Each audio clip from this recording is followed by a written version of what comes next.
Tintas Caribeñas, c'est un projet culturel qui vise à voir au public argentin des textes qui viennent de la Caraïbe, des textes francophones qui viennent par exemple d'Haïti ou des Antilles, qui sont traduits en espagnol, de façon à ce que le public argentin puisse connaître la diversité et la qualité de ces textes. Toute la richesse évidemment de la francophonie, du partage de valeurs culturelles, politiques, économiques, sociales dans notre espace francophone, avec tous les membres de l'Organisation internationale de la francophonie, et en particulier l'Argentine, qui est aussi membre, le multilinguisme et la diversité culturelle que nous célébrons aujourd'hui nous unissent et nous renforcent.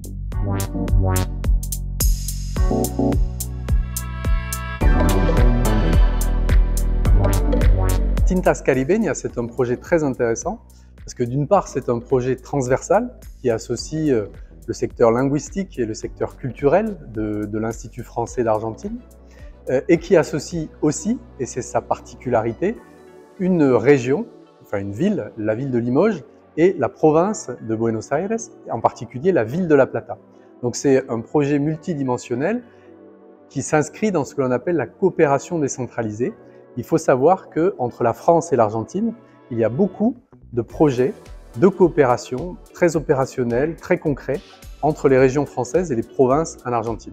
Ça peut être des projets de développement économique, mais aussi, comme celui-ci, des projets culturels.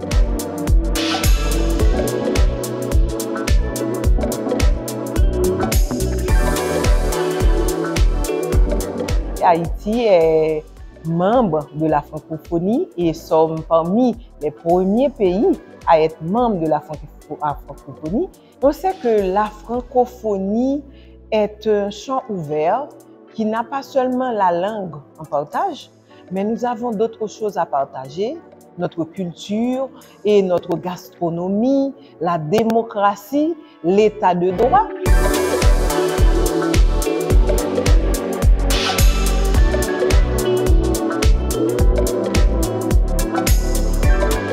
Cathédrale des cochons, c'est un peu une image. Déjà, j'ai essayé d'associer cathédrale et cochon qu'on peut apparemment voir très opposés, très éloignés. Mais pour moi, les cochons, c'est pour représenter, on va dire, les forces de l'ombre, les forces de l'oppression, de la répression. La cathédrale des cochons, c'est aussi l'espace où est emprisonné ce poète que je nomme comme ça, donc qui est un espace où il connaît toutes les tortures possibles, tous les mauvais traitements possibles. Aquí, la Corte de Apelaciones de los Astros. Obramos para el alba, actuamos para el alba y las aves. Representante del Tribunal de Alta Instancia Humana. Hablamos sueño y ternura. Hablamos árbol y arroyo límpido. Hablamos cielo azulado. Hablamos en nombre de la mañana clara y las golondrinas.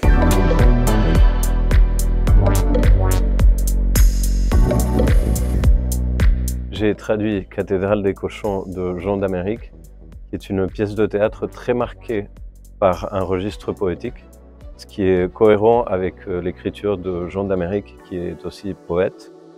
Et donc le défi de la traduction, c'était de réussir à maintenir, à préserver ce registre poétique avec tout ce foisonnement de vocabulaire, de lexique, toute la richesse de son expression, de son écriture. Cyclone, c'est ma deuxième œuvre théâtrale et c'est une autofiction. C'est-à-dire que ça part d'un vécu très intime pour la transposer dans une fiction. Il fallait pour moi, c'était une urgence d'aborder la question des violences sexuelles intrafamiliales. Étant moi-même une survivante de ces violences sexuelles familiales. Et je me suis posé la question d'un personnage qui serait dans le déni de cet héritage violent. Qu'est-ce qu'on devient lorsqu'on renonce à sa propre douleur et lorsqu'on se barricade justement pour éviter d'affronter sa propre douleur. Ustedes no podían funcionar. La monja, Leila la bruja, eso seguro la atormentaba. O la atormentaba tu presencia. Te fuiste sin dar señales de vida, quieras o no, era tu mamá. 20 años sin dar noticias y te lo reprochó hasta el final. J'ai grandi en France aussi, avec une île dans la tête, comme un autre lieu, un lieu aussi qui était le mien, mais pareil, dont j'avais été éloignée. Me gustó tener la oportunidad de estar en una obra de teatro y más en este idioma que lo estudio y me gusta. Oui, maman, tout s'est bien passé.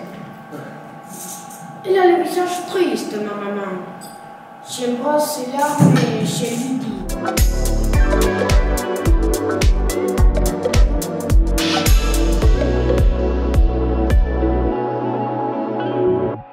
L'appropriation du texte pour la troupe, bon, on travaille toujours en français, donc de ce point de vue, la lecture était très compréhensible, ce n'était pas difficile. C'est un texte dur qui touche une thématique qui traverse, si vous voulez, toute l'Amérique. Mais on a travaillé depuis le mois de juin. On a pas mal travaillé, beaucoup d'heures de répétition. Et on a fait, oui, en ce qui concerne le texte, une adaptation pour le sous-titrage. Parce que, bon, ça, il faut adapter au rythme de chaque scène, disons. Formé cette troupe de théâtre en 2013 et nous sommes très contentes d'avoir pu présenter aujourd'hui cette pièce Embarquement immédiat. Vous êtes déjà monté dans un avion? Il y a des femmes, des bébés, des handicapés, des mamies, des chats, des chiens. Chacun son travail. Respectez mon casting. Et si ça se passe mal? C'est justement pour ça que je vous ai engagé. Pour que ça se passe bien. Nous, en tant que troupe francophone, on a joué pendant toutes ces dernières années des pièces qui appartiennent à la francophonie. Des pièces du Canada, le Canada français, des pièces de la Belgique, de la Suisse, de la France. Alors, cette fois-ci, c'est la Guyane française. Pour nous, c'est la première fois qu'on a connu Emmeline Octavie. Nous sommes très contentes d'avoir pu faire partie de ce projet, de ce sommet de la francophonie.